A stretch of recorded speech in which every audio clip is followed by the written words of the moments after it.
ಹರೇ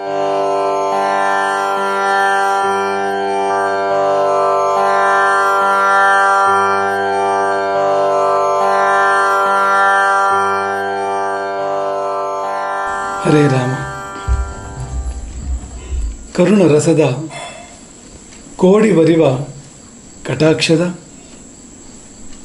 ಪರತತ್ವ ವರೂಪ ವಾಲಾಪದ ವರ ಪುಣ್ಯಮಯ ಶರೀರದ ನಿರಾಭಾರಿ ಗುರುವಿರಲಿ ಎನ್ನ ಮಾನಸದಿ,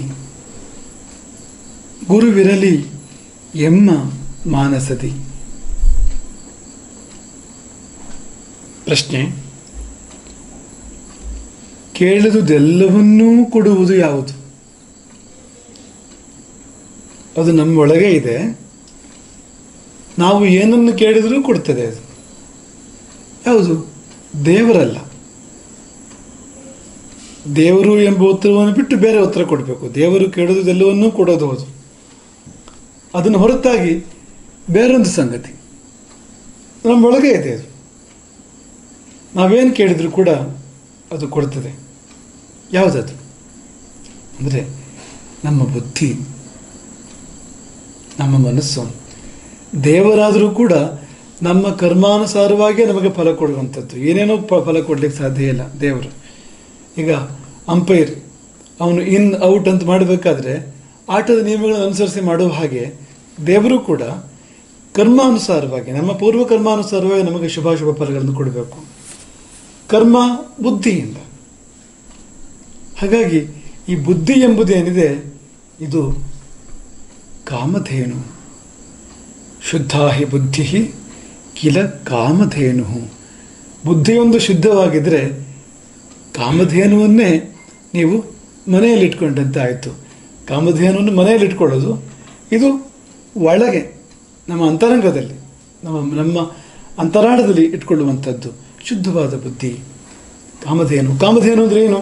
ಕೇಳಿದ್ದನ್ನು ಕೊಡುವಂಥದ್ದೇನು? ಅದು ಕಾಮಧೇನುವಿನ ಮುಂದೆ ನಿಂತು ಏನನ್ನು ಕೇಳಿಕೊಂಡ್ರೂ ಕೂಡ ಕಾಮಧೇನು ಅದನ್ನು ಅನುಗ್ರಹ ಮಾಡ್ತಾಳೆ. ಹಾಗೆ ನಮ್ಮ ಬುದ್ಧಿ. ಪ್ರಶ್ನೆ ಬರ್ಬೋದು, ಏನೇನೋ ಬೇಕು ಅಂತ ಬಯಸ್ತೇವೆ ನಾವು, ಯಾಕೆ ಆಗೋದಿಲ್ಲ ಹಾಗಾದರೆ? ಅಂದರೆ ಹಿಂದಿನ ಲಿಸ್ಟ್ ದೊಡ್ಡದಿದೆ. ಈ ಜನ್ಮದಲ್ಲಿ, ಅದರ ಹಿಂದಿನ ಜನ್ಮದಲ್ಲಿ, ಮತ್ತು ಹಿಂದಿನ ಜನ್ಮದಲ್ಲಿ, ಇನ್ನೂ ಹಿಂದಿನ ಜನ್ಮದಲ್ಲಿ ಕೇಳಿದ್ದು ಬಹಳ ಇದೆ. ಆ ಕ್ಯೂ ಮುಗಿದು ಹೊರತು ಹೊಸದಕ್ಕೆ ಅವಕಾಶ ಇಲ್ಲ. ಹಾಗಾಗಿ ನಾವು ಈಗ ಏನಾದರೂ ಬಯಸಿದರೂ ಕೂಡ ಅದು ಆಗ್ತದೆ ಖಂಡಿತ. ಆದರೆ ಹಿಂದಿನ ಪಟ್ಟಿ ಮುಗಿಬೇಕು ಎನ್ನುವಾಗ ಜನ್ಮಗಳೇ ಬದಲಾಗ್ಬಿಡ್ಬೋದು. ಎಷ್ಟೋ ಜನ್ಮದ ಬಳಿಕ ನಮಗೆ ಆ ಫಲ ಬರ್ಬೋದು. ಅಷ್ಟು ಹೊತ್ತಿಗೆ ನಮಗೆ ನೆನಪೇ ಇಲ್ಲ. ನಾವು ಕೇಳಿದ್ದು ನಮಗೆ ನೆನಪಿಲ್ಲ. ಹಾಂ, ಈಗಲೂ ಫಲ ಬರ್ಬೋದು. ಈಗ ಬಯಸಿದರೆ ಈ ಜನ್ಮದಲ್ಲಿಯೇ ಅಥವಾ ಈ ವರ್ಷದಲ್ಲಿಯೇ, ಈ ತಿಂಗಳಿನಲ್ಲಿಯೇ, ಈ ಕ್ಷಣದಲ್ಲಿಯೇ ಫಲ ಬರ್ಬೋದು. ಬುದ್ಧಿ ಅಷ್ಟೂ ಶುದ್ಧವಾಗಿರಬೇಕು, ಸಂಕಲ್ಪ ಅಷ್ಟೂ ದೃಢವಾಗಿರಬೇಕು. ಹಾಗಿದ್ದಾಗ ತೀವ್ರತೆಯಲ್ಲಿ, ಭಾವತೀವ್ರತೆಯಲ್ಲಿ ಯಾವುದು ಕೂಡ ಸಾಧ್ಯ, ಅಸಂಭವ ಯಾವುದೂ ಇಲ್ಲ. ಬುದ್ಧಿ ಎಲ್ಲದನ್ನು ಕೂಡ ಸಾಧ್ಯ ಮಾಡಬಲ್ಲದು. ದೇವರು ಈಗಿಂದೀಗ ನಮಗೆ ಕಾಣಬೇಕು ಎನ್ನುವ ಬುದ್ಧಿ ಅತ್ಯಂತ ತೀವ್ರವಾಗಿ ಬಂದರೆ ಮುಂದಿನ ಕ್ಷಣದಲ್ಲಿ ದೇವರ ಸಾಕ್ಷಾತ್ಕಾರ ಅಂತ ಅದೊಂದು ಉದಾಹರಣೆಯನ್ನು ಯಾವಾಗಲೂ ನೆನಪು ಮಾಡಿಕೊಡ್ತಾ ಇರ್ತೇವೆ ನಾವು. ಶಿಷ್ಯ ಗುರುವನ್ನು ಕೇಳಿದಂತೆ ದೇವರನ್ನು ತೋರಿಸೋಣ ಅಂತ ಗುರುಗಳು ಹೇಳಿದಂತೆ, ಮತ್ತೆ ನೆನಪು ಮಾಡಿದಂತೆ ತೋರಿಸೋಣ, ಮುಂದಿನ ಸೋಮವಾರ ಬರಲಿ. ಸೋಮವಾರ ಮತ್ತೆ ಕೇಳಿದ, ಆಯಿತು ಇರಲಿ ಬಿಡು, ನಾಡಿದ್ದು ತೋರಿಸೋಣ. ದಿನಗಳು ಸರಿತಾ ಇದ್ವು. ಒಂದು ದಿನ ಶಿಷ್ಯ ಗುರುಗಳನ್ನು ಭದ್ರವಾಗಿ ಹಿಡಿದೇ ಬಿಟ್ಟ. ನೀವು ದೇವರನ್ನು ತೋರಿಸ್ತೇನೆ ಅಂತ ಹೇಳಿದ್ರಲ್ಲ, ಯಾಕೆ ತೋರಿಸ್ತಿಲ್ಲ? ಎಷ್ಟು ದಿನ ಆಯಿತು, ಎಷ್ಟು ತಿಂಗಳಾಯಿತು, ಹೀಗಾದರೆ ಹೇಗೆ? ಅದಕ್ಕೆ ಗುರುಗಳು ಹೇಳಿದ್ರಂತೆ, ಆಯಿತು ದೇವರನ್ನು ತೋರಿಸ್ಬೇಕಾದ್ರೆ ಇಬ್ಬರು ಶುಚಿರ್ಭೂತರಾಗಬೇಕು, ಇಬ್ಬರು ನದಿಗೆ ಹೋಗಿ ಸ್ನಾನ ಮಾಡ್ಕೊಂಡು ಬರೋಣ. ಇಬ್ಬರು ನದಿಗೆ ಹೋದರು. ಇಬ್ಬರು ಸ್ನಾನ ಮಾಡ್ತಾಯಿದ್ರು, ಮುಳುಗಿ ಹೇಳ್ತಾಯಿದ್ರು. ಶಿಷ್ಯ ಮುಳುಗಿದ ಹೊತ್ತನ್ನು ನೋಡಿ ಗುರು ತಾನು ಮೊದಲ ಮೇಲಿತ್ತು ನೀರಿನೊಳಗೆ ಅದುಮಿ ಹಿಡಿದುಕೊಂಡನಂತೆ. ಶಿಷ್ಯನ ಮೇಲೆ ಕೇಳದೇ ಇದ್ದ ಹಾಗೆ ಅದುಮಿ ಹಿಡ್ಕೊಂಡ. ಕೆಲವು ಕ್ಷಣಗಳ ಕಾಲ, ನಿಮಿಷಗಳ ಕಾಲ ಇರ್ಬೋದು. ಆ ಶಿಷ್ಯನಿಗೆ ಎಲ್ಲಿತ್ತೋ ಶಕ್ತಿ, ಯಾಕೆಂದರೆ ಜೀವ ಹೋಗುವಾಗ ಶಕ್ತಿ ಬರ್ತದೆ ನೋಡಿ, ಬೇಡ ಅಂದರೂ ಕೂಡ ಎದ್ದನಂತೆ ಮೇಲೆ. ಆ ಗುರುವಿನ ಅದುಮಿದ ಕೈಯ ಹಿಂದಿನ ಶಕ್ತಿಯನ್ನು ಮೀರಿ ಅವನು ಸರ್ರನ್ನು ಎದ್ದು ಒಂದು ದೊಡ್ಡ ಉಸಿರನ್ನು ತೆಗೆದುಕೊಂಡ. ತೆಗೆದುಕೊಂಡು ಇದು ಆ ದೇವರನ್ನು ತೋರಿಸೋದಂದರೆ ಮೋಕ್ಷವೇ ನೇರವಾಗಿ. ಹೀಗಾಯಿತು ನೀವು ಗುರುಗಳ ಅಂತ ಬೈಯೋದಕ್ಕೆ ಶುರು ಮಾಡಿದಂತೆ. ಅವನು ಕೂಗಾಡುವಷ್ಟು ಕೂಗಾಡಿ ಮುಗಿದು ಶಾಂತ ಆದಮೇಲೆ ಗುರುಗಳು ಹೇಳಿದ್ರಂತೆ, ಏನಿಲ್ಲ, ಒಂದು ಸಣ್ಣ ಪ್ರಯೋಗ ಆಯಿತು. ಈಗ ನೀನು ನೀರೊಳಗೆ ಮುಳುಗಿದ್ದೆ ಅಲ್ಲ, ನಾನು ನಿನ್ನನ್ನು ಒತ್ತಿ ಹಿಡಿದಿದ್ದೀನಲ್ಲ, ಆವಾಗ ನಿನಗೆ ಉಸಿರಿಗಾಗಿ ಯಾವ ತೀವ್ರತೆ ಬಂತು, ಉಸಿರಿಗಾಗಿ ಯಾವ ತೀವ್ರತೆ ಬಂತು, ಆ ತೀವ್ರತೆ ದೇವರ ಸಲುವಾಗಿ ಬಂದಾಗ ನಿನಗೆ ದೇವರು ಗೋಚರಿಸ್ತಾನೆ. ನೀನು ದಿನ ದಿನ ಕೇಳ್ತಾ ಇದ್ದೆ, ಒತ್ತಾಯ ಮಾಡ್ತಾ ಇದ್ದೆ, ಆದರೆ ನಾನು ನಿನಗೆ ಪೂರ್ತಿ ಹೇಳಿದ್ರೆ ಅರ್ಥ ಆಗೋ ಸ್ಥಿತಿಯಲ್ಲಿ ನೀನು ಇರಲಿಲ್ಲ. ಇದು ನೋಡು, ಈ ತೀವ್ರತೆ ಉಸಿರಾಡುವ ಸಲುವಾಗಿ, ನೀರಿನೊಳಗಿಂದ ಮೇಲೇಳೋ ಸಲುವಾಗಿ ಎಂಥ ತೀವ್ರತೆ ನಿನಗಿತ್ತೋ ಅಂಥ ತೀವ್ರತೆ ಬಂದರೆ ಅಲ್ಲಿಯೇ ದೇವರ ಸಾಕ್ಷಾತ್ಕಾರ, ಆ ಕ್ಷಣಕ್ಕೆ ದೇವರ ಸಾಕ್ಷಾತ್ಕಾರ. ಹಾಗಾಗಿ ಅದನ್ನು ತೋರಿಸ್ಬೇಕಾಯ್ತು ನಿನಗೆ. ಇದನ್ನು ಯಾತಕ್ಕೆ ನಾವು ನೆನಪು ಮಾಡಿಕೊಂಡು ಅಂದರೆ, ಬುದ್ಧಿಗೆ ಆ ಪ್ರಮಾಣದ ತೀವ್ರತೆ ಬಂದಾಗ ಯಾವುದೇ ಒಂದು ವಿಷಯದ ಬಗ್ಗೆ, ಯಾವುದೇ ಒಂದು ವಸ್ತುವಿನ ಬಗ್ಗೆ, ಯಾವುದೇ ಒಂದು ಸಂಕಲ್ಪದ ಬಗ್ಗೆ ಈ ಮಟ್ಟದ ತೀವ್ರತೆ ಬಂದಾಗ ಸಿದ್ಧಿ ಆಗೇ ಬಿಡ್ತದೆ ಅದು. ಹೀಗೆ ಈ ಸೂಕ್ತಿ ಹೇಳಿದ್ದೇನು ಅಂದರೆ, ಶುದ್ಧ ಬುದ್ಧಿಯು ಕಾಮಧೇನು, ಕೇಳಿದುದನ್ನು ಕೊಡುವುದು ಎಂಬುದಾಗಿ ಈ ಸೂಕ್ತಿ ಹೇಳಿತ್ತು. ಒಂದು ಕಥೆ ನೆನಪು ಮಾಡಿಕೊಡ್ತೇವೆ ನಾವು, ಒಂದು ಕಥೆಯನ್ನು ಹೇಳ್ತೇವೆ ಮುಂದೆ. ಅದು ಬುದ್ಧಿಯನ್ನು ಕಲ್ಪವೃಕ್ಷ ಅಂತ ಹೇಳ್ತದೆ ಆ ಕಥೆ. ಅದು ಹಿಂದಿನ ಸೂಕ್ತಿ ಬುದ್ಧಿಯನ್ನು ಕಾಮಧೇನು ಎಂಬುದಾಗಿ ಹೇಳಿದೆ, ಮುಂದಿನ ಕಥೆ ಬುದ್ಧಿಯನ್ನು ಕಲ್ಪವೃಕ್ಷ ಎಂಬುದಾಗಿ ಹೇಳಿದೆ. ಆ ಕಥೆ ಹೀಗಿದೆ. ಒಬ್ಬ ದಾರಿ ಹೋಗ ಬಿಸಿಲು ಹೊತ್ತಿನಲ್ಲಿ ನಡೆದುಕೊಂಡು ಹೋಗ್ತಾ ಇದ್ದ, ಬಹಳ ಹೊತ್ತಿನಿಂದ ನಡೀತಾ ಇದ್ದ. ಪರಿಣಾಮವಾಗಿ ಅವನಿಗೆ ಆಯಾಸ ಆಗಿತ್ತು, ಬಾಯಾರಿಕೆ ಆಗಿತ್ತು. ಯಾಕೆಂದರೆ ಬಿಸಿಲು ನಡೀತಾ ಇದ್ದಾನೆ, ಹಸಿವಾಗಿತ್ತು. ಹೆಜ್ಜೆಯಿಂದ ಹೆಜ್ಜೆ ಕಿತ್ತಿಡೋದು ಕಷ್ಟ ಎನ್ನುವ ಸ್ಥಿತಿ ಅವನಿಗೆ ಇತ್ತು.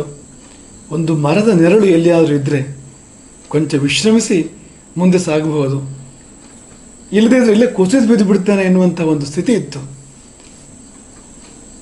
ಹಾಗೆ ಕೊಂಚ ಮುಂದೆ ನಡೆದಾಗ ಒಂದು ವೃಕ್ಷ ಗೋಚರಿಸಿತು. ಆ ವೃಕ್ಷದ ಮೇಲಿಂದ ತಂಪು ಗಾಳಿ ಬೀಸಿ ಬರ್ತಾ ಇತ್ತು. ವೃಕ್ಷ ಹೇಗಿತ್ತು ಅಂದರೆ, ಎತ್ತರವೂ ಅದ್ಭುತ, ಬಿತ್ತರವೂ ಅದ್ಭುತ, ಗಗನಚುಂಬಿ, ದಶ ದಿಶೆಗಳಿಗೆ ವಿಸ್ತರಿಸಿರ್ತಕ್ಕಂಥ ಶಾಖೆಗಳು, ದೊಡ್ಡ ವೃಕ್ಷ, ಫಲಪುಷ್ಪ ಸಮೃದ್ಧವಾಗಿರುವಂಥ ವೃಕ್ಷ, ಚಿಗುರು, ಹೂವು, ಹಣ್ಣು ಎಲ್ಲ ಸಮೃದ್ಧವಾಗಿದೆ. ವಿಶಾಲವಾದ ಛಾಯಾಮಂಡಲ, ವಿಸ್ತಾರವಾದ ನೆರಳು ಆ ವೃಕ್ಷಕ್ಕೆ. ಜೀವ ಬಂದಂತೆ ಆಯಿತು ದಾರಿ ಹೋಕನಿಗೆ. ಆತ ಹಾಗೆ ರಸ್ತೆ ಬದಿಯಲ್ಲಿ ವೃಕ್ಷ ಇದ್ದಿದ್ದು, ಆ ಮರದ ನೆರಳಿಗೆ ಹೋಗಿ ಅಲ್ಲಿ ಅಡ್ಡಲಾದ, ಕೈಕಾಲ ಚಾಚಿದ, ಮಲ್ಕೊಂಡ. ನೆಲದಲ್ಲೇ ಮಲ್ಕೊಂಡ, ಮರದ ಬುಡದ ನೆಲದಲ್ಲಿಯೇ ಹಾಗೆ ಮಲ್ಕೊಂಡ. ಬಹಳ ಸುಖ ಆಯ್ತಂತೆ. ಮತ್ತೊಮ್ಮೆ ಹುಟ್ಟಿ ಬಂದಷ್ಟು ತಂಪಾಯ್ತು ಅವನಿಗೆ. ಆದರೆ ಈ ಮನುಷ್ಯನ ಆಸೆ ಎನ್ನುವುದು ಏನೋ ಒಂದು ಸಿಕ್ಕಿದಾಗ ಮುಗಿತದಂತಿಲ್ಲ, ಏನೋ ಒಂದು ಸಿಕ್ಕಿದಾಗ ಮತ್ತೆರಡು ಪ್ರಾರಂಭ ಆಗ್ತದೆ ಅಲ್ಲಿ ಅಂತ. ಹಾಗೆ ಅಡ್ಡಲಾಗಿ ಕೊಂಚ ಹೊತ್ತು ಮಲಗಿದವನಿಗೆ ಇಷ್ಟು ಒಳ್ಳೆ ನೆರಳು, ಒಳ್ಳೆ ಗಾಳಿ ಬೇರೆ ಬೀಸ್ತಾ ಇದೆ, ಆದರೆ ಇಷ್ಟು ಬಾಯಾರಿದ್ದೇನೆ, ನಾನು ಬಳಲಿದ್ದೇನೆ, ಹಸಿದಿದ್ದೇನೆ, ಎಲ್ಲ ಇದೆ, ಅದಿರಲಿ. ಆದರೆ ಕೊನೆಯ ಪಕ್ಷ ಮಲಗಿದಲ್ಲಿ ಕಠಿಣವಾದ ನೆಲದ ಮೇಲೆ ಮಲಗಿದ್ದಾನೆ, ಒಂದು ಹಾಸಿಗೆ ಸಿಕ್ಕಿದ್ರೆ ಹಾಗಿರ್ತಿತ್ತು. ಬೇರೆ ಎಲ್ಲ ಚೆನ್ನಾಗಿದೆ ಇಲ್ಲಿ, ಮತ್ತೆಲ್ಲ ಬಾಧೆಗಳು ಹಾಗೆ ಇರಲಿ, ಕೊನೆಯ ಪಕ್ಷ ಕಲ್ಲು ನೆಲದ ಮೇಲೆ, ಅನೀವನ್ ಸ್ವಲ್ಪ ಎತ್ತರ ತಗ್ಗು ಇರತಕ್ಕಂಥ ನೆಲದ ಮೇಲೆ ಮಲಗಿದ್ದಾನೆ. ಒಂದೇನಾದರೂ ಒಳ್ಳೆ ಹಂಸತ್ವಲಿಕ ತಲುಪ, ಒಳ್ಳೆ ಹಾಸಿಗೆ ಸಿಕ್ಕಿದ್ರೆ ಹೇಗಿರ್ತಿತ್ತು ಅಂದ್ಕೊಂಡು. ವಿಚಿತ್ರ, ಮರುಕ್ಷಣದಲ್ಲಿ ಹಾಸಿಗೆ ಒಂದು ಪ್ರತ್ಯಕ್ಷ ಆಗುತ್ತಂತೆ. ಎಲ್ಲಿಂದ ಬಂತೋ ಗೊತ್ತಿಲ್ಲ, ಹೇಗೆ ಬಂತೋ ಗೊತ್ತಿಲ್ಲ, ಯಾರು ಮನುಷ್ಯರು ಕಾಣ್ತಾ ಇಲ್ಲ. ಆದರೆ ಮರದ ಬುಡದಲ್ಲಿ ಸರಿಯಾಗಿ ಇವನ ಕೆಳಗೆ ಒಂದು ಹಾಸಿಗೆ, ರಾಜರ ಮಲಗಲಿಕ್ಕೆ ಯೋಗ್ಯವಾಗಿರ್ತಕ್ಕಂಥ ಹಾಸಿಗೆ ಪ್ರತ್ಯಕ್ಷ ಆಗಿಬಿಟ್ಟಿದೆ. ಸುಖವಾಗಿ ಮಲ್ಕೊಂಡ ಹಾಸಿಗೆ ಮೇಲೆ. ಎಲ್ಲಿಂದಾದರೂ ಬರಲಿ, ಯಾರಾದರೂ ತಂದು ಕೊಟ್ಟಿರಲಿ, ನನಗಂತೂ ಸುಖ ಆಯಿತು ಅಂದ್ಕೊಂಡು ಸುಖವಾಗಿ ಮಲ್ಕೊಂಡ. ದಿಂಬಿರಲಿಲ್ಲ. ದಿಂಬೊಂದು ಬೇಕಿತ್ತಲ್ಲ ಅಂತ ಅನ್ನಿಸ್ತು. ದಿಂಬು ಪ್ರತ್ಯಕ್ಷವಾಗಬೇಕಾ? ತಲೆ ಕೆಳಗೆ. ಹಾಗೆ ವಿಶ್ರಮಿಸಿದ, ಆರಾಮ ಮಾಡಿದ. ಯಾವ ದೇವರ ಪುಣ್ಯವೋ, ನಾನು ಯಾವ ಜನ್ಮದಲ್ಲಿ ಮಾಡಿದ ಸತ್ಕರ್ಮವೋ, ಇದೆಲ್ಲ ಪವಾಡಗಳಾಗ್ತಾ ಇದೆ ನನ್ನ ಜೀವನದಲ್ಲಿ ಎಂಬುದಾಗಿ ಭಾವಿಸಿದ. ಆಮೇಲೆ ಒಂದೊಂದೇ ಅಪೇಕ್ಷೆಗಳು ಉದ್ಭವಿಸೋ ಪ್ರಾರಂಭ ಆಯಿತು. ಒಳ್ಳೆ ತಂಪು ಪಾನೀಯ ರುಚಿಯಾದ ಸಿಕ್ಕಿದ್ರೆ ಹೇಗಿರ್ತಿತ್ತು, ಗುಟ್ಕರಿಸ್ಬೋದಾಗಿತ್ತು, ಬಾಯಾರಿಕೆ ಹೋಗ್ತಾ ಇತ್ತು. ಬಂತು, ಹಸಿವಾಗಿದೆ. ಹಾಗಾಗಿ ಹಸಿವಿಗೊಂದು ಪರಿಹಾರ ಬೇಕಿತ್ತು ಅಂದ್ಕೊಂಡ. ಮೃಷ್ಟಾನ್ನ ಬಂತು. ಅವನೇನು ಪಂಚಭಕ್ಷ್ಯ ಪರಮಾನ್ನ ಅವನ ಜೀವಮಾನದಲ್ಲಿ ಎಂದೂ ಊಟ ಮಾಡದೆ ಇದ್ದಿದ್ದು ನೆನಪು ಮಾಡಿಕೊಂಡ್ನೋ ಅಂತಹ ಪಂಚಭಕ್ಷ್ಯ ಪರಮಾನ್ನಗಳು, ಪಾನಕಗಳು ಪ್ರತ್ಯಕ್ಷವಾದವು. ಊಟ, ಹೊಟ್ಟೆ ತುಂಬ ಊಟ ಮಾಡಿದ. ಎದ್ದು ಹೋಗ್ಲಿಕ್ಕೆ ಮನಸ್ಸೇ ಬರಲಿಲ್ಲ. ಆ ವೃಕ್ಷದ ಆಕರ್ಷಣೆ ಹಾಗೆ ಇತ್ತು. ಮಲ್ಕೊಂಡೇ ಇದ್ದ. ಆಗ ಅಂದ್ಕೊಂಡ, ಯಾರಾದರೂ ಸೇವಕರು ಕಾಲು ಒತ್ತು ಕೊಟ್ಟಿದ್ರೆ, ಎಷ್ಟೋ ದೂರದಿಂದ ನಡ್ಕೊಂಡು ಬಂದಿದ್ದೇನೆ, ಕೈಕಾಲು ನೋವು ಸ್ವಲ್ಪ ಇರ್ತದಲ್ವ, ಕಾಲು ಒತ್ತಿದ್ರೆ ಹೇಗಿರ್ತಿತ್ತು. ಪ್ರತ್ಯಕ್ಷ ಆದರು ಸೇವಕರು, ಕಾಲು ಒತ್ತಕ್ಕೆ ಶುರು ಮಾಡಿದ್ರು. ಹೀಗೆ ಅವನಿಗೆ ವಿಸ್ಮಯವಾಗುವಂತೆ ಎಷ್ಟೋ ಸಂಗತಿಗಳು ನಡೆದು ಹೋಗ್ಬಿಟ್ಟು ಅಲ್ಲಿ. ಅವನ ಮನಸ್ಸಲ್ಲಿ ಏನೇನು ಬರ್ತಾ ಇತ್ತೋ ಅದಾಗ್ತಾ ಇತ್ತು. ಯಾಕೆಂದರೆ ಅವನು ಯಾವ ವೃಕ್ಷದ ನೆರಳದಲ್ಲಿ ಮಲಗಿದ್ದನೋ ಇವನಿಗೆ ಗೊತ್ತಿಲ್ಲ. ನಿಜವಾಗಿ ಅದು ಕಲ್ಪವೃಕ್ಷವಾಗಿತ್ತು. ಕಲ್ಪವೃಕ್ಷದ ಛಾಯೆಯಲ್ಲಿ ಕಲ್ಪಿಸಿದ್ದೆಲ್ಲ ಆಗ್ತದೆ. ಮನಸ್ಸಿನ ಸಂಕಲ್ಪಗಳು, ಮನಸ್ಸಿನ ಆ ಒಂದು ದೃಢವಾದ ಅಪೇಕ್ಷೆಗಳು ಅವೆಲ್ಲವೂ ಕೂಡ ಫಲಿಸ್ತಾ ಹೋಗ್ತಾ ಇವೆ ಎಲ್ಲವೂ ಕೂಡ. ಎಷ್ಟೋ ಹೊತ್ತು ಕಳೆದ ಮೇಲೆ ಅವನಿಗೆ ಒಂದು ಬೇರೆ ಯೋಚನೆ ಬಂದಂತೆ. ಇದೆಲ್ಲ ಬಹಳ ಸುಖವಾಗಿದೆ, ಬಹಳ ಚೆನ್ನಾಗಿದೆ. ತಂಪಾದ ನೆರಳು, ಫಲಪುಷ್ಪ ಪತ್ರ ಭರಿತವಾಗಿರುವಂತಹ ಚಿಗುರುಗಳಿಂದ ಕಂಗೊಳಿಸ್ತಕ್ಕಂಥ ವೃಕ್ಷ, ಬೀಸಿ ಬರುವ ತಂಗಾಳಿ, ಹಂಸತೋಲಿಕ ತಲ್ಪ, ದಿಂಬು, ರಾಜಯೋಗ್ಯವಾಗಿರತಕ್ಕಂಥ ದಿಂಬು, ಮೃಷ್ಟಾನ್ನ ಪಾನಗಳು, ಕೈಕಾಲಿಗೆ ಆಳುಗಳು, ಸೇವಕರು ಎಲ್ಲ ಎಣಿಸ್ತಾ ಬಹಳ ಸುಖವಾಗಿ ಮಲಗಿದ್ನಲ್ಲ. ಇದ್ದಕ್ಕಿದ್ದಂಗೆ ಅವನಿಗೊಂದು ಒಂದು ವಿಚಿತ್ರ ಯೋಚನೆ ಬಂದುಬಿಡ್ತಂತೆ. ಎಲ್ಲಿಯಾದರೂ ಹತ್ತಿರದಲ್ಲೇ ಕಾಡಿದ್ದೀರ, ಕಾಡಿನೊಳಗಿಂದ ಒಂದು ಹೆಬ್ಬಲಿ ಬಂದು ನನ್ನ ಮೇಲೆ ಎರಗಿ ತಿಂದು ಬಿಟ್ರೆ ನನ್ನನ್ನು, ಆಯಿತು ಅದು ಕೂಡ ಅಂತ. ಅದು ಆಯಿತು. ಮರುಕ್ಷಣದಲ್ಲಿಯೇ ಕಾಡಿನೊಳಗಿನಿಂದ ಹೆಬ್ಬಲಿ ಒಂದು ಪ್ರತ್ಯಕ್ಷವಾಗಿ ಬಂದು ಇವನ ಮೇಲೆ ಎರಗಿ ಅವನು ಏನು ಅಂದ್ಕೊಂಡಿದ್ನೋ ಹಾಗಾಗಿದ್ದರೆ ಅಂತ ಹಾಗೆ ಆಯಿತು. ತಿಂದೇ ಬಿಡ್ತು ಈ ದಾರಿ ಹೋಗೋನನ್ನು ಹೆಬ್ಬಲಿ. ಈ ಕಥೆ ಇದು ಯಾವ ತತ್ವದ ಹಿನ್ನೆಲೆಯಲ್ಲಿ ಹೇಳಲ್ಪಟ್ಟಿದೆ ಅಂದರೆ, ಈ ಕಲ್ಪವೃಕ್ಷ ಬೇರೆ ಯಾವುದೂ ಅಲ್ಲ, ನಮ್ಮ ಬುದ್ಧಿ. ನಾವು ಅಂದ್ಕೊಳ್ತಾ ಇರ್ತೇವಲ್ಲ, ಹಾಗಾಗಿ ನಾವು ಸಕಾರಾತ್ಮಕವಾಗಿ ಅಂದ್ಕೊಳ್ತಾ ಇದ್ದರೆ, ಶುಭ ಚಿಂತನೆ ಮಾಡ್ತಾ ಇದ್ದರೆ ಶುಭವೇ ಆಗ್ತಾ ಇರ್ತದೆ ಜೀವನದಲ್ಲಿ. ಕೇಡನ್ನೇ ಚಿಂತನೆ ಮಾಡ್ತಾ ಇದ್ರೆ ಕೇಡೇ ಆಗ್ತಾ ಇರ್ತದೆ. ನೆಗೆಟಿವ್ ಮೈಂಡ್ ಇದ್ದರೆ ನಮಗೆಲ್ಲ ನೆಗೆಟಿವೇ ಕಾಣ್ತಾ ಇರ್ತದೆ. ಅದೇ ಪಾಸಿಟಿವ್ ಮೈಂಡ್ ಇದ್ದರೆ ಎಲ್ಲವೂ ಪಾಸಿಟಿವ್ ಆಗಿ ಕಾಣ್ತಾ ಇರ್ತದೆ. ಈ ಒಂದು ತಟ್ಟೆಯಲ್ಲಿ ಅರ್ಧದಷ್ಟು ಹಾಲಿದ್ದರೆ ಅದನ್ನು ಅರ್ಧ ತುಂಬಿದೆ ಅಂತ ಹೇಳ್ಬೋದು, ಅರ್ಧ ಖಾಲಿ ಇದೆ ಅಂತ ಹೇಳ್ಬೋದು. ಅರ್ಧ ತುಂಬಿದೆ ಅನ್ನೋವನು ಸಕಾರಾತ್ಮಕ ಚಿಂತನೆಯವನು, ಅರ್ಧ ಖಾಲಿ ಇದೆ ಅನ್ನೋನು ನಕಾರಾತ್ಮಕ ಚಿಂತನೆಯವನು. ನೋಡಿ, ಏನಿದೆ ಏನಿಲ್ಲ ಇದ್ದಾಗೆ ಇರಲಿ ಜೀವನದಲ್ಲಿ. ಮನಸ್ಸೊಂದು ಸಕಾರಾತ್ಮಕವಾಗಿದ್ದರೆ ನಮ್ಗೆ ಎಷ್ಟೋ ಸಕಾರಾತ್ಮಕ ಸಂಗತಿಗಳು ಕಾಣ್ತೇವೆ ಜೀವನದಲ್ಲಿ. ಎಂಥ ಒಂದು ಕೆಟ್ಟ ಘಟನೆಯಲ್ಲಿ ಕೂಡ ಇದೊಂದು ಒಳ್ಳೆಯದಿದೆ ಇದರಲ್ಲಿ ಅಂತ ಮನಸ್ಸಿಗೆ ಅನಿಸೋಕೆ ಶುರುವಾದರೆ ದುಃಖ ಎಂಬುದು ಅವನನ್ನು ಕಾಡೋದಿಲ್ಲ, ನಿರಾಶೆ ಅವನನ್ನು ಕಾಡೋದಿಲ್ಲ. ಸರಿ, ಇದೆಲ್ಲ ಇದೆ ತೊಂದರೆಗಳು, ಆದರೆ ಈ ಒಳ್ಳೇದಾಯ್ತಲ್ಲ ಅದರಿಂದಾಗಿ ಅಂತ ಅನ್ಸೋಕೆ ಶುರುವಾಗಿಬಿಡ್ತದೆ. ಯಾವ ಕೆಡುಕು ಪೂರ್ತಿ ಕೆಡುಕಲ್ಲ, ಅಲ್ಲಿ ಒಳ್ಳೇದಿದ್ದೇ ಇರ್ತದೆ. ಯಾವ ಒಳಿತು ಕೂಡ ಪೂರ್ತಿ ಒಳಿತಲ್ಲ, ಅಲ್ಲೇನೊಂದು ಕೆಡುಕು ಇದ್ದೇ ಇರ್ತದೆ. ಹಾಗೆ ಒಳಿತನ್ನು ನೋಡುವ ಆ ದೃಷ್ಟಿ, ಶುಭಲೋಚನ ನಮಗೆ ಬಂದುಬಿಟ್ರೆ ಆಗ ನಮಗೆ ಈ ಸೃಷ್ಟಿಯಲ್ಲಿ ನಮ್ಮ ಜೀವನದಲ್ಲಿ ಒಂದರ ಮೇಲೊಂದು ಒಳಿತೇ ಕಾಣ್ತಾ ಇರ್ತದೆ, ನಾವು ಸುಖವಾಗಿರ್ತೇವೆ ಅಷ್ಟೇ. ಈಗ ದೇವರು ಏನು ಕೊಟ್ಟಿದ್ದಾನೋ ಕೊಟ್ಟಿದ್ರಲ್ಲಿ ನಾವು ಸುಖವಾಗಿರೋಕ್ಕೆ ಸಾಧ್ಯ ಇದೆ. ಇಲ್ಲದಿದ್ದರೆ ನಮಗೆ ಏನೇ ದೇವರು ಕೊಟ್ಟರು ಇಲ್ಲದಿರುವುದೇ ನಮಗೆ ಅದರ ಚಿಂತೆಯೇ ಕಾಡುವಾಗ, ಇರುವುದೆಲ್ಲವ ಬಿಟ್ಟು ಇರದುದರೆಡೆಗೆ ತುಡಿಯುವುದು. ಜೀವನ ಅಂತಾದಾಗ ನೆಮ್ಮದಿ ಇರೋದೇ ಇಲ್ಲ.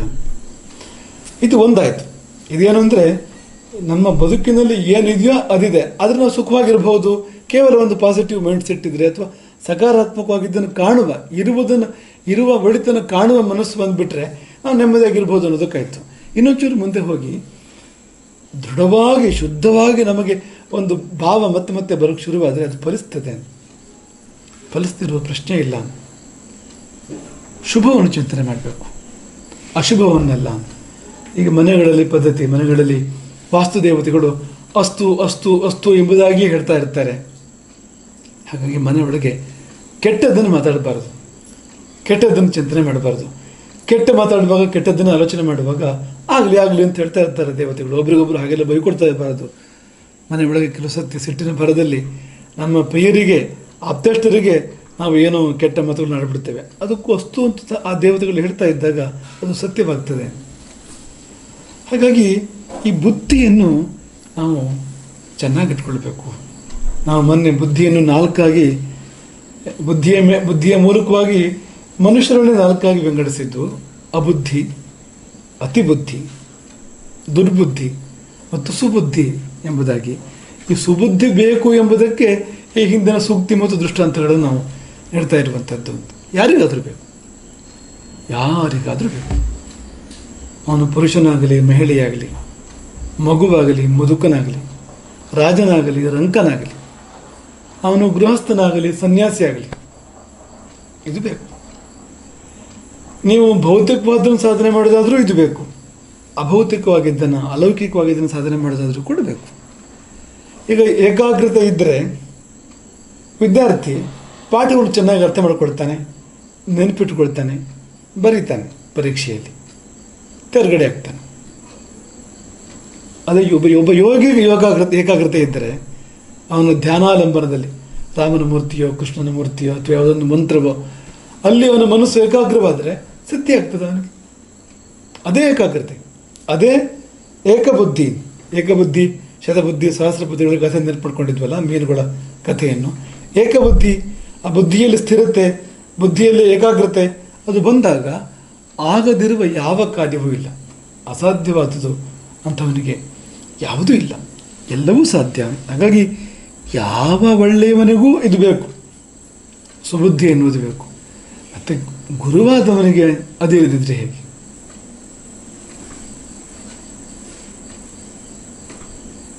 ಗುರುವಾದವನಿಗೆ ಕಾಲು ಕುಂಟಾದರೂ ಅಡ್ಡಿ ಇಲ್ಲ, ಮಾತು ಉಗ್ಗಾದರೂ ಅಡ್ಡಿ ಇಲ್ಲ. ಅವನಿಗೆ ವಾಣಿ ಬೇಕು, ಅಸ್ಖಲಿತ ವಾಣಿ ಬೇಕು ಪಾಠಕ್ಕೆ, ಆದರೂ ಅಡ್ಡಿ ಇಲ್ಲ. ಬುದ್ಧಿ ಶುದ್ಧವಾಗಿರಬೇಕು, ಬುದ್ಧಿ ಸ್ವಚ್ಛವಾಗಿರಬೇಕು, ಬುದ್ಧಿ ಶುಭವಾಗಿರಬೇಕು, ಅಶುಭವಾಗಿರಬಾರ್ದು. ಬುದ್ಧಿ ಶುಭವಾಗಿರಬೇಕು. ಅದು ಗುರು ಲಕ್ಷಣ ಅಂತ ನೋಡಿ. ಈ ಬಗೆಯಲ್ಲಿ ಇಂದು ಚಿಂತನೆಗಳಿಲ್ಲ ಅಂತ, ಇಂದು ಗುರುವಿನ ಪರೀಕ್ಷೆಗಳು, ಗುರುವಿನ ಆಯ್ಕೆಗಳು ಹೀಗೆ ನಡೆಯೋದೇ ಇಲ್ಲ. ಒಳಹೊಕ್ಕು ನೋಡುವಂಥ, ಅವನೇನು ಪರಿಣಾಮ ಬೀರಬಲ್ಲ ಶಿಷ್ಯನ ಮೇಲೆ ಎಂಬುದನ್ನು ಗಮನಿಸ್ತಕ್ಕಂಥ ವ್ಯವಸ್ಥೆ ಇಲ್ಲ. ಗಾಯತ್ರಿ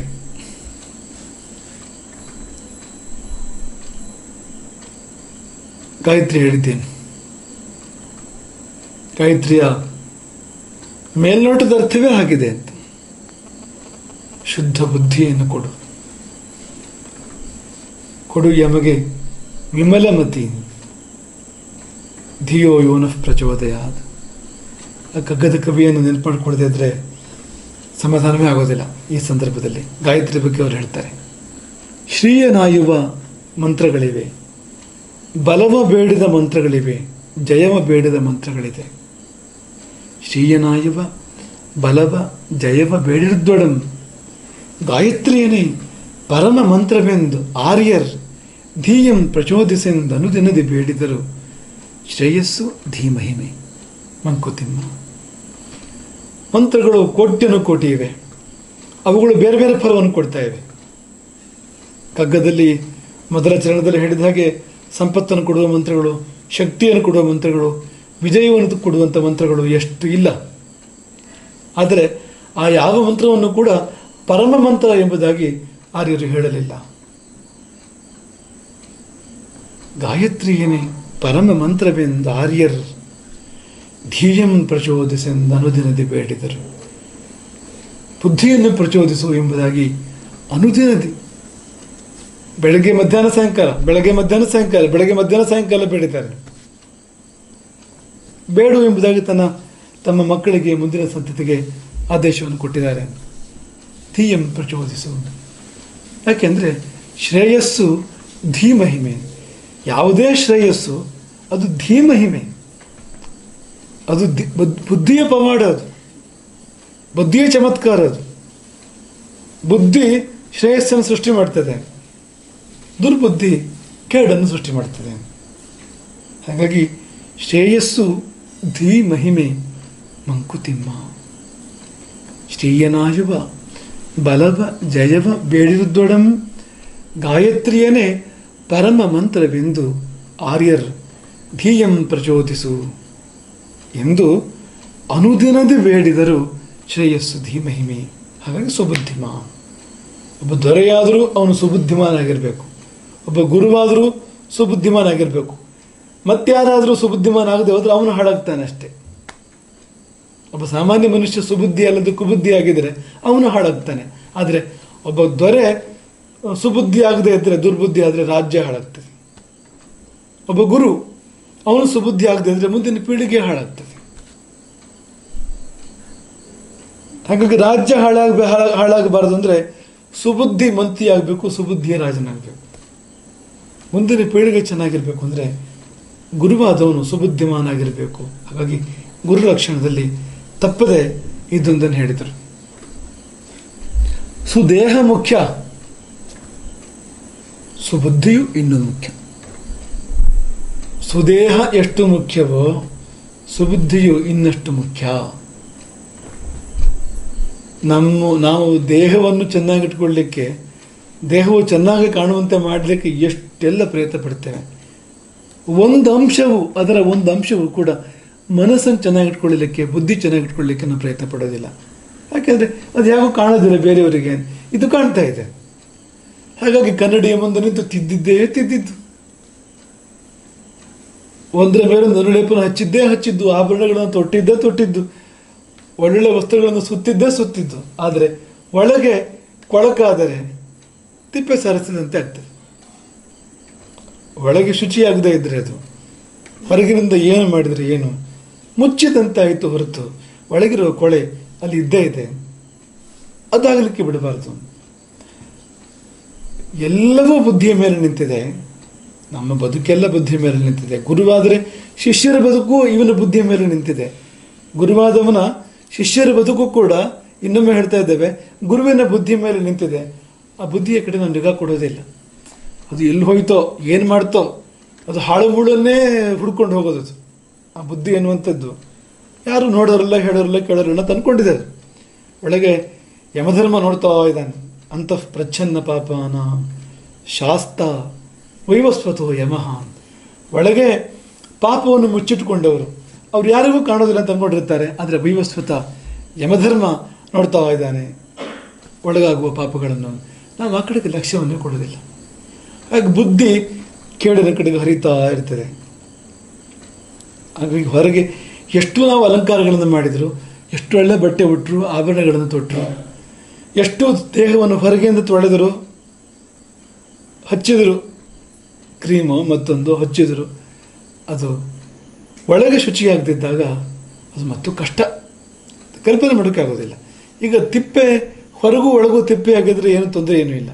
ಮೇಲೆ ಭಾರಿ ಚೆಂದ ಕಾಣುವಂತೆ ಅದನ್ನು ಅಲಂಕರಿಸಿ, ಒಳಗೆ ತಿಪ್ಪೆ ಆದರೆ ಅದು ಮತ್ತು ಆಭಾಸಕರ. ಅದು ಯಾರೋ ತಪ್ಪಿ ನಡ್ಕೊಂಡು ಹೋಗಿಯೋ ಕೂತ್ಕೊಂಡು ಅಲ್ಲಿ ಅದು ಮೈಯೆಲ್ಲ ತಿಪ್ಪೆ ಮಾಡಿಕೊಡೋದು ಸಂಶಯ ಏನೂ ಇಲ್ಲ, ಹಾಗಾಗಿಬಿಡ್ತದೆ.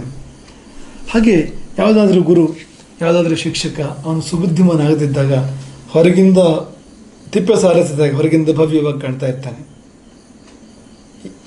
ಆ ತಿಪ್ಪೆ ಮೇಲೆ ಕೂತ್ಕೊಂಡ್ರೆ ಅವನು ಒಳಗೆ ಇಳಿದು ತಿಪ್ಪೆಯಲ್ಲಿ ಅವನ ಕೈಕಾಲು ಪೂರ್ತಿ ಕೆಸರಾಗುವಂತೆ ಅಥವಾ ಕೊಳಕಾಗುವಂತೆ, ಆ ಗುರುವಿನ ಬಳಿ ಯಾವುದಾದ್ರು ಶಿಷ್ಯವಾಗಿ ವಿದ್ಯಾಭ್ಯಾಸ ಮಾಡೋಕ್ಕೆ ಶುರು ಮಾಡಿದ ಅಂದರೆ ಅವನು ಹೊಂಡಕ್ಕೆ ಬಿದ್ದ, ತಿಪ್ಪೆಗೆ ಬಿದ್ದ ಅಂತಲೇ ಅರ್ಥ. ಹೀಗಾಗಿ ಬಿಡ್ತದೆ. ಹಾಗಾಗಿ ಯಾರೇ ಆದರೂ ದೇಹಕ್ಕೆ ನಾವು ಗಮನ ಕೊಟ್ಟರೆ ತಪ್ಪಲ್ಲ. ದೇವರು ಕೊಟ್ಟ ದೇಹ ಚೆನ್ನಾಗಿ ಇಟ್ಕೊಳ್ಬೇಕು, ದೇವಾಲಯವಾಗಿ ನಾವು ಅದನ್ನು ಇಟ್ಕೊಳ್ಬೇಕು. ಅದಕ್ಕಿಂತ ಹೆಚ್ಚಾಗಿ ಒಳಗೆ ತೊಳೆಯಬೇಕು, ಮನಸ್ಸನ್ನು ಶುಚಿ ಮಾಡಿಕೊಳ್ಬೇಕು, ಮನಸ್ಸು ಕೇಡಾಗದಂತೆ, ಬುದ್ಧಿ ಕೇಡಾಗದಂತೆ ನೋಡ್ಕೊಳ್ಬೇಕು. ಹಾಗಿದ್ದರೆ ಸರಿ. ಹಾಗಿಲ್ಲದಿದ್ದರೆ ಅವನು ಶಿಕ್ಷಕನಾಗಲಿಕ್ಕೆ ಅರ್ಹನಲ್ಲ. ಇದು ಬುದ್ಧಿಯೊಂದು ಕೆಟ್ಟಿದ್ದರೆ ಎಲ್ಲವೂ ಚೆನ್ನಾಗಿದೆ, ಬುದ್ಧಿಯೊಂದು ಕೆಟ್ಟಿದೆ. ಒಂದು ರಥ ಚಿನ್ನದ್ದು, ರಥಿಕ ರಾಜ ಅಂತಲೇ ಅಂದ್ಕೊಳ್ಳಿ ನೀವು. ಕುದುರೆಗಳು ಅರಬ್ಬಿ ದೇಶದ ಕುದುರೆಗಳು, ಸಿಂಧೂ ದೇಶದ ಕುದುರೆಗಳು ಅಂತ ಅಂದ್ಕೊಳ್ಳಿ ನೀವು. ಸೈಂಧವ ಅಂತ ಕುದುರೆಗಳು ಎಲ್ಲ ಸರಿ. ಚಿನ್ನದ ಕಡಿವಾಣ, ರತ್ನಚಿತ್ರಿತವಾದ ಓಕೆಗಳು ಅಂತೆಲ್ಲ ಇಟ್ಕೊಳ್ಳಿ ನೀವು, ಎಲ್ಲ ಸರಿ. ಆದರೆ ಆ ಸಾರಥಿ ಸರಿ ಇಲ್ಲ. ಹುಚ್ಚನೊಬ್ಬ ಸಾರಥಿಯಾಗಿ ಕೂತ್ಕೊಂಡಿದೆ. ಈ ರಥ, ಇದರ ಗತಿ ಏನಾಗ್ತದೆ, ಕಥೆ ಏನಾಗ್ತದೆ? ಹಾಗೆ ಬುದ್ಧಿಯೊಂದು ಚೆನ್ನಾಗಿಲ್ಲದೆ ಇದ್ರೆ ಮತ್ತೆ ಏನಿದ್ದೇನು? ಬುದ್ಧಿಯೊಂದು ಚೆನ್ನಾಗಿದ್ದರೆ ಏನು, ಇಲ್ಲದಿದ್ರೆ ಏನು?